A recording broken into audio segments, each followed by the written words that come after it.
Park সার্কাসে পাথর ছোড়া কাণ্ডের পর কড়া বার্তা দিয়েছিলেন মুখ্যমন্ত্রী শুভেন্দু অধিকারী। তিনি বলেছিলেন কাউকে এই ঘটনার পর রেওয়াত করা হবে না। আর এরপর এই বার্তা দেওয়ার কয়েক ঘন্টার মধ্যেই অভিযুক্ত চারজনকে একেবারে কোমরে দড়ি বেঁধে ঘটনার পুনর্নির্মাণ করলো পুলিশ। পাথর ছোড়া এটা কাজ শ্রীনগরেও বন্ধ হয়ে গেছে। তো ক্লিয়ার মেসেজ, জিরো টলারেন্স, এটা আপনাদের শেষ ঘটনা। এরপরে আর কোনো এই ধরনের অ্যাকশন আমরা করতে দেব না। যদি করেন আমার থেকে খারাপ কোনো পুলিশ মন্ত্রী হবে না। পার্ক সার্কাস কাণ্ডে সোমবার এমনই কড়া বার্তা দিয়েছিলেন মুখ্যমন্ত্রী। আর তার পরের দিনই দেখা গেল ঘটনার চার মূল অভিযুক্তকে দিয়ে ঘটনার পুনর্গঠন করাতে কোমরে দড়ি বেঁধে চার অভিযুক্তকেই পার্ক সার্কাস 7 পয়েন্টের একাধিক স্থানে ঘোরানো হয়।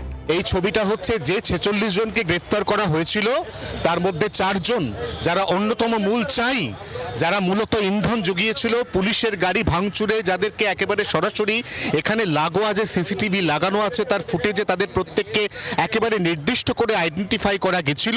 এদের 4 জনকে এখানে পুনর্নির্মাণ বা রিকনস্ট্রাকশনের জন্য আনা হয়েছে এবং আনার আগে যে অভূতপূর্ব নিরাপত্তার ব্যবস্থা আমরা দেখতে পাচ্ছি, কলকাতা পুলিশের প্রেজেন্ট ভ্যানের কোলাপসেবল গেট লাগানো এবং সেই কোলাপসেবল গেটের বাইরে একেবারে কেন্দ্রীয় আধা সেনা নিরাপত্তায় মুড়িয়ে দিয়েছে গোটা এলাকা।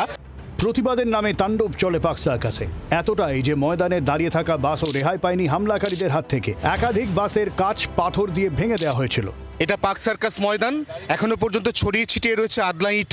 এই ইটগুলোই পুলিশকে লক্ষ্য করে ব্যবহার করা হয়েছিল, তাদের উদ্দেশ্যে ছোড়া হয়েছিল বলে প্রাথমিকভাবে পুলিশের অনুমান। ভেঙে দেওয়া হয় একাধিক গাড়ির কাচ, আক্রান্ত হয় পুলিশের বেশ কিছু গাড়ি। গোটা পার্ক সার্কাস 7 পয়েন্ট লাগোয়া আরও বেশ কয়েকটি জায়গাতে এইভাবেই গোটা বিষয়টা রিকনস্ট্রাকশন বা পুনর্নির্মাণ করছে পুলিশ।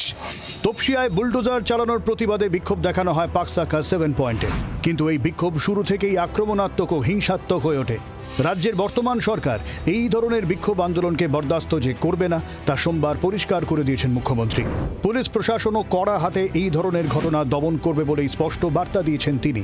হাতে হাত করা, কোমরে দড়ি, যেমনটা দেখাও যাচ্ছে এই মুহূর্তে গোটা পার্ক সার্কাস এলাকাতে এই মূল 4 অভিযুক্ত 46 জন গ্রেফতার হয়েছে। তার মধ্যে তাদেরকে নিয়ে করা হচ্ছে পুনর্নির্মাণ বা রিকনস্ট্রাকশন। 24 ঘন্টার জন্য ক্যামেরায় নবীনের সঙ্গে অয়ন, পার্ক সার্কাস ময়দান, কলকাতা। বাংলার আওয়াজ, বাঙালির আবেগ, জি 24 ঘন্টা।